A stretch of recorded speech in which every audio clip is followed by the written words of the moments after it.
So, I've always heard and I've always appreciated from my employees, give me a year. And in that yeah, year, your job is to forge relationships and get to know people. It's not transactional.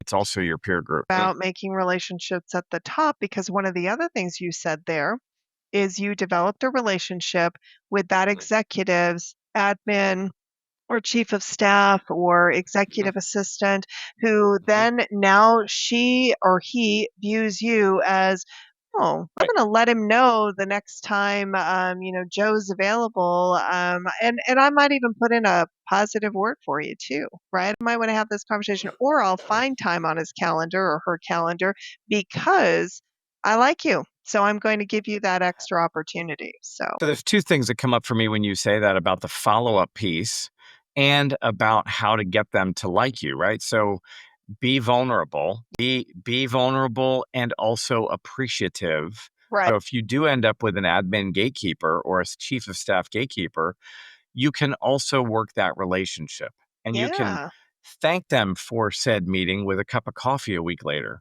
I didn't forget you. absolutely. And so Right. it's an interesting dance of opportunity that comes from the follow-up, whether it's the chief of staff or Absolutely. the executive or your peer. And that creates not only the vulnerability, but the authenticity of that quest. Because again, it's Right. your first job. It's about getting to know the people, not the tasks. Totally wholeheartedly believe that's a 75-25 split, if not 80-20.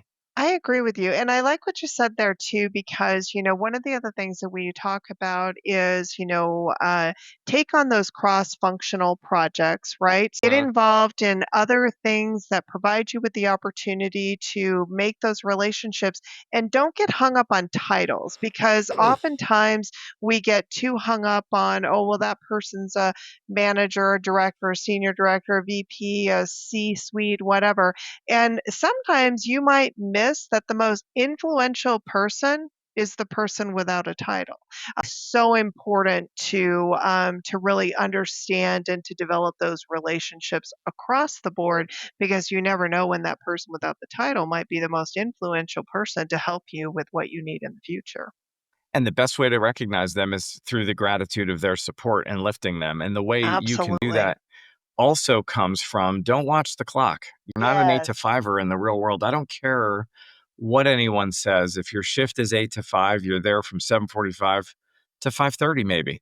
And in that extra time, you're actually lifting and helping people. You're rolling up your sleeves, you're volunteering, work of Yeah. the relationship, doing the tasks of the business.